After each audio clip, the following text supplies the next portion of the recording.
공부 깜찍한 우리 빡친 친구 여러분들 반갑습니다. 자, 지금부터 선생님과 함께 빡공, 빡시게 한번 해보도록 하겠습니다. 자, 선생님하고 이제 공부할 때 이제 극한 지역에 대해서 공부할 건데, 자, 극한이라는 것은 바로 무엇이냐면, 사람 살기 겁나 이제 짜증나는 지역. 그런 지역을 우리가 극한 지역이라고 하는 거야. 자, 그런데 극한 지역의 가장 대표적인 거 바로 뭐냐? 네, 열대 밀림이야. 자, 그래서 우리 친구들이 꼭 기억하고 갈 것 중에 하나가 바로 뭐냐면, 자, 열대 밀림은 사람 살기 좋은 지역이라는 거냐? 아니면 나쁜 지역이라는 거냐?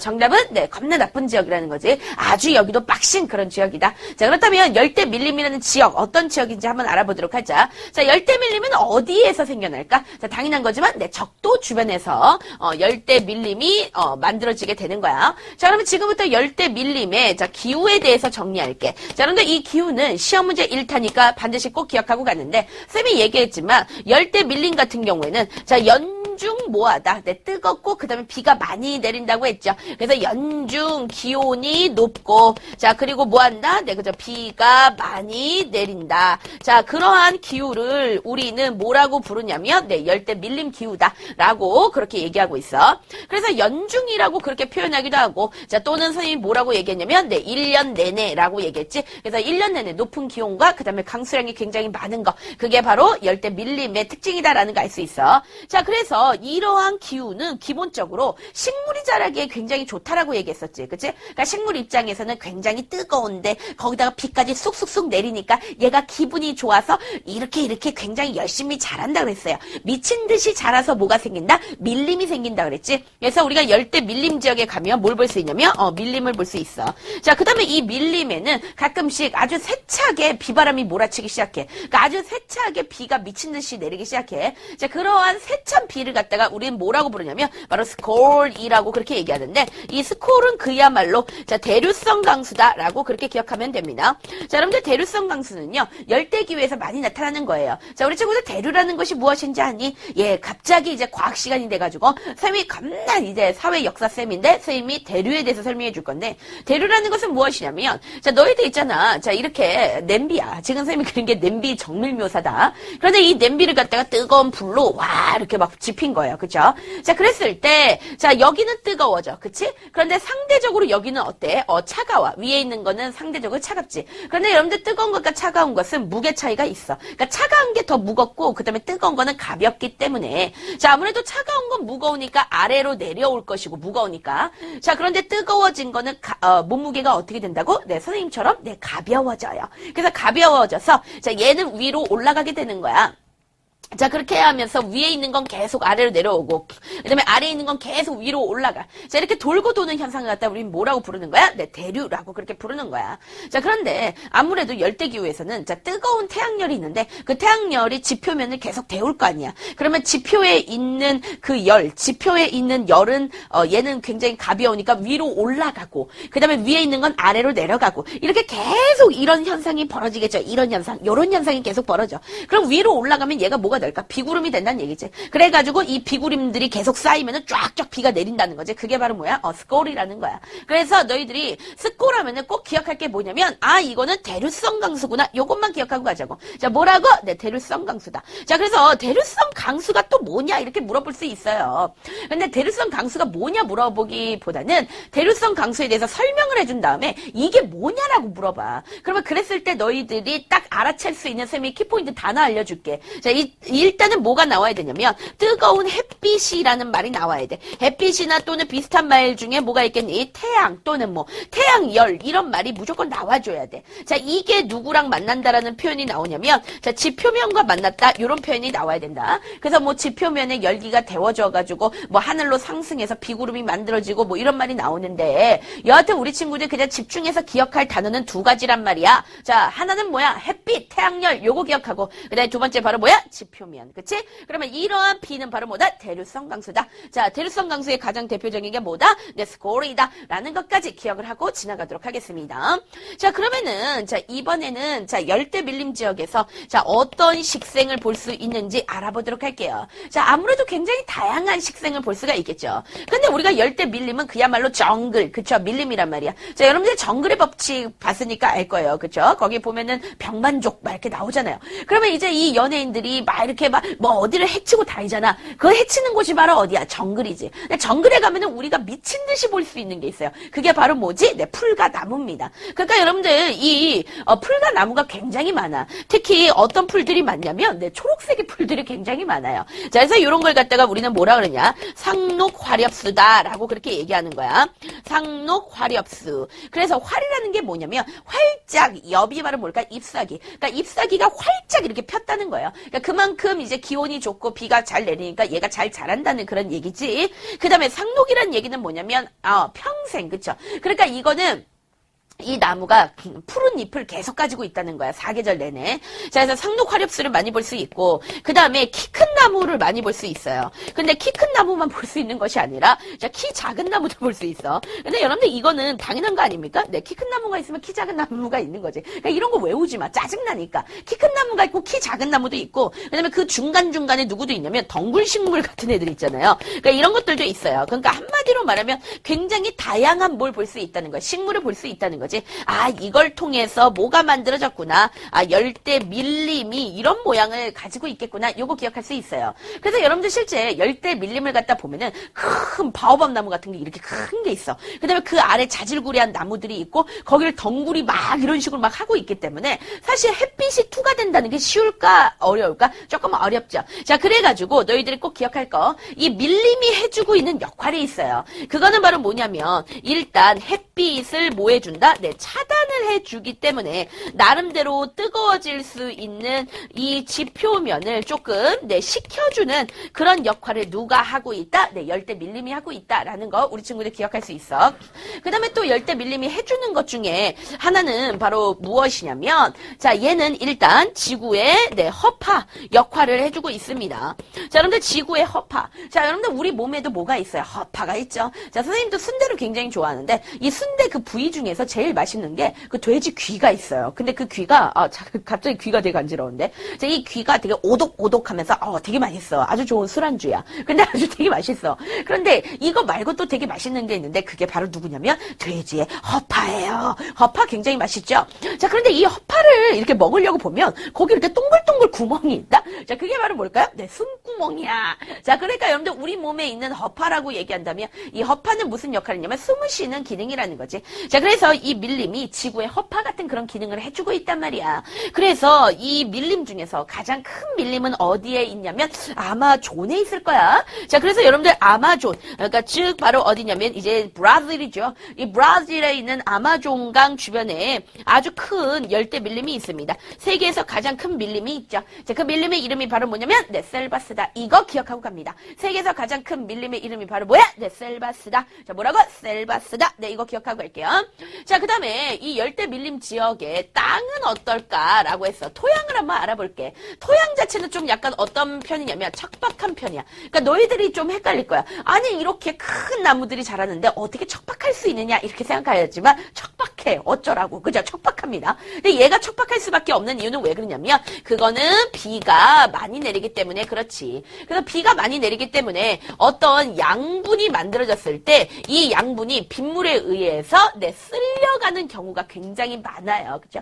비가 많이 내리니까 땅에 양분이 있을 건데 그 양분들이 비를 만나가지고 특히 비가 그냥 비가 아니라 스콜 같은 게 내려버리면 얘네가 이렇게 네, 사라질 수밖에 없겠죠. 그래서 토양 자체는 어떡하냐? 네, 척박하냐? 요거까지 기억을 하고 갑니다. 자, 그 다음에 여기 같은 경우는 굉장히 다양한 뭐를 볼 수 있냐면 네, 생물들을 볼 수가 있어. 그래서 굉장히 다양한 동물과 식물 같은 것들 우리가 충분히 볼 수가 있다라는 거야. 그래서 전체 지구에 살고 있는 그 동물과 식물 중에서 절반 이상이 어디에 살고 있냐면 네, 열대 밀림 지역에 살고 있다는 사실 네, 우리 친구들이 네, 반드시 꼭 기억을 하고 지나가 줘야 되겠습니다. 자, 그러면 이번에는 선생님과 함께 자, 열대 밀림 지역에서 살고 있는 주민들은 어떻게 살고 있는지 한번 알아보도록 할게. 자, 주민들이 어떻게 살고 있느냐. 자, 이런 것들을 묻는 문제 시험제 굉장히 잘 나와. 그러니까 너희들이 어려워할 필요는 없는데 자, 일단 주민들의 의생활 한번 보자. 자, 옷은 어떻게 입을까요? 자, 여러분들 그 옛날에 그 드라마 중에서 아마존의 눈물 본 친구들은 알겠지만 드라마가 아니라 다큐멘터리죠. 다큐멘터리 아마존의 눈물 보면은 무슨 야동인지 알아. 그치? 다 어떻게 훌러덩 빨개 벗고 탈탈탈 이러고 다니죠. 그쵸? 자, 그런 것들을 갖다가 보면 알겠지만 거의 잘 입지 않아요. 그죠? 그래서 덥기 때문에 얇고 그리고 네, 가벼운 네, 그런 옷차림들이 나타나게 됩니다. 자, 또는 뭐라고 잘 얘기하냐면 바람이 잘 통해야 돼. 더우니까. 그래서 통풍이 잘 되는 그런 모습들을 볼 수가 있어. 자, 그 다음에 음식을 갖다가 보잖아. 그 얘들은 기름을 조금 많이 튀겨 먹어요. 자, 왜 그럴까요? 더우니까 음식이 잘 상해. 그래서 상하지 않기 위해서 기름을, 좀 튀기거나 아니면 향신료 같은 거, 이런 것들을 좀 넣어가지고서는 이렇게 먹는 그런 모습들 우리가 볼 수 있습니다. 자, 그러거나 얘들은 과일을 되게 좋아해. 그래서 열대 과일, 네, 열대 과일을 이용한 그런 음식들도 많이 나오게 된다. 그 다음에 이제 시험 문제 잘 나오는 애는 사실은 누가 시험 문제 잘 나오냐면 이 주가 시험 문제 굉장히 잘 나와. 그러니까 얘네들의 집의 모습들이 시험 문제 되게 잘 나오는데 일단 집에 그 지붕의 모양을 보잖아. 그러면 지붕이 경사가 굉장히 급한 자 그런 모습들을 네, 볼 수가 있어. 그러니까 지붕이 어떻게 생겼냐면 이런 식의 지붕이 나타난다는 거지. 자, 왜 이런 지붕이 나타날까? 자, 정답은 네, 비가 많이 오기 때문에 그래. 그러니까 만약에 이런 식의 지붕, 우리나라 전통 이런 식의 지붕이 나타난다면 큰일 나겠죠. 비가 많이 내리는데 그러면 빗물이 이런데 고이면 어떻게 될까? 지붕이 와가각 하고 무너지게 되는 거야.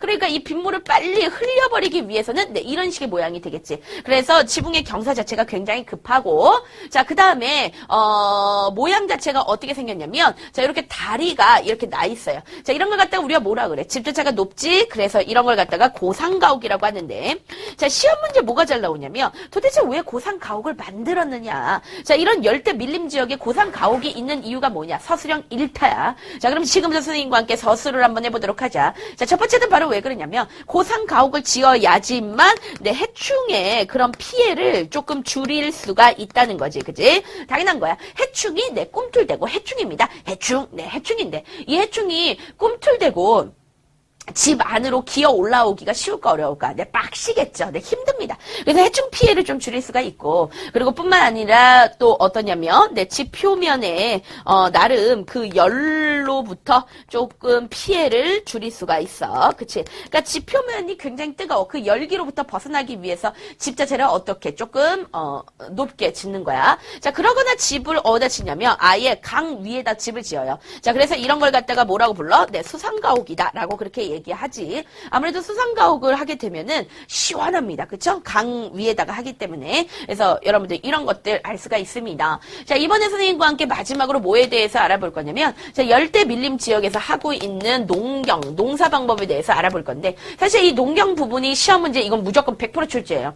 만약에 열대 밀림 부분에서, 자, 이 농경 부분이 시험 문제 나오지 않는다면, 네, 선생님이 뭐를 할 거냐면, 뭐를 해보죠? 네, 뭘 해봐야 될까요? 뭘 해야 되는데, 네, 피디님 뭐 하라고요? 이빨 닦으라고? 아, 강냉이 털으라고? 네, 스스로 죽방을 내려서 강냉이를 털어보라고? 네, 그렇게 얘기를 했네요. 네, 뒤질래? 네, 선생님이, 이빨을 닦을게요. 네, 그래서 여러분들, 근데 어쨌든 간에 농경은 나와. 무조건 나와. 그러니까 여러분들 이 농경에 대해서 꼭 기억하고 가는데, 일단 얘네들이 아주 전통적으로 해오는 농업이 있어. 그 전통적으로 해오는 농업의 이름이 바로 무엇이냐면, 네, 이동식 화전 농업이야. 그래서 이 이동식 화전 농업 굉장히 중요하니까 꼭 기억하자. 자, 이동식 화전이라는 것은 바로 무엇이냐면 아까도 선생님이 얘기했지만 열대 밀림 지역은 여기는 토양이 척박하단 말이야. 자, 그러다 보니까 이 토양을 불태워요. 화전이란 말은 뭐냐면 불태운다는 거야. 그러면 거기를 갖다가 이렇게 불을 막 이렇게 지르고 나면은 그 불과 섞이면서 영양분이 막 생성되게 된단 말이야. 그러면 거기서 어떻게 하는 거야? 농사를 짓는 거야.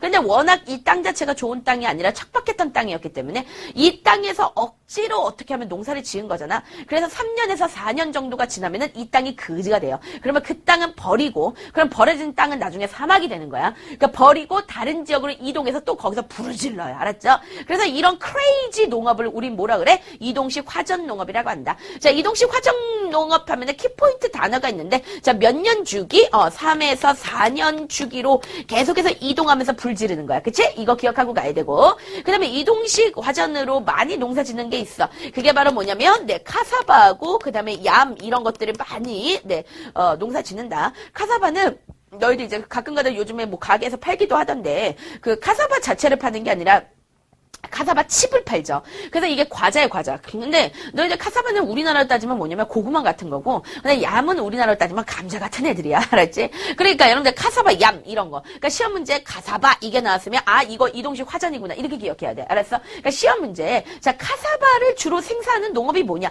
그러면 우리 친구들은 아 이동식 화전이다. 이거 기억해야 돼. 그러니까 이거는 누가 하는 거냐면 전통적으로 열대 밀림 지역에서 살았던 누가 하는 거야? 원주민들이 이렇게 해서 먹고 살았었단 얘기야.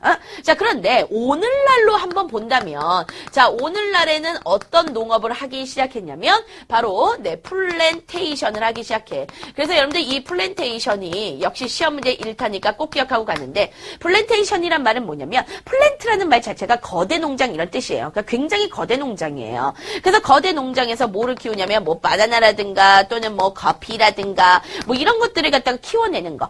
뭐, 고무라든가, 이런 게 바로 뭐냐면, 여러분들 플랜테이션이야. 그래서 플랜테이션 농장을 갖다가 보잖아요. 그러니까 어느 정도로 거대하냐면 실제 이 자동차를 타고 쭉 계속 달려요. 그 플랜테이션 농장. 그리고 여기서 지금 바나나를 봤어. 그럼 10분을 달려. 자동차를 타고 쭉 막 10분을 달려. 그리고 옆을 또 봐. 그럼 또 바나나가 있는 거야. 무슨 말인지 알겠지? 그러니까 그 정도로 거대한 여러분들 바나나, 그치? 바나나가 있는 농장, 플랜테이션이 된다는 거지. 자, 그런데 플랜테이션은 3박자가 있어요. 자, 플랜테이션 3박자가 무조건 서술형 1타면서 이건 무조건 시험에 나와. 그러니까 플랜테이션 3박자 반드시 기억하고 가는데 사실 이 플랜테이션은 누가 주인이냐면 돈 많은 사람들이 주인이에요. 그럼 돈 많은 사람들 바로 누굴까요? 네, 선진국입니다. 그러니까 주인은 여기 살고 있는 원주민들이 아니라 선진국에 있는 사람들이야. 그래서 선진국이라고 얘기한다면 과거에 누구였냐면 유럽인들이에요. 그러니까 이 사람들이 뭐가 많은 거야? 자본이 많아. 돈이 많아. 그래서 이 사람들이 자본과 기술을 대.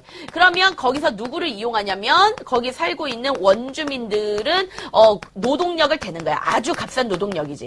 아주 값싼 노동력. 뭐 값싼 정도가 아니라 사실은 돈을 못 받아요. 그렇죠? 거의 노예 수준이야. 여러분들 노예 12년이라는 영화를 한번 보세요. 그러니까 실제 노예 수준입니다. 그래서 원주민들의 노동력들을 거기다 활용하고 그 다음에 이 플랜테이션을 하기 위해서는 기본적으로 기후는 무조건 열대 기후가 돼야 돼. 알았어? 그래서 시험 문제 뭐라고 나오냐면 플랜테이션에 대해서 서술해봐라. 이런 거 시험 문제 1타야. 그럼 너희들은 무조건 이 말은 무조건 들어가줘야 돼. 요거 3개는 무조건 들어가야지 정답이야. 알았어?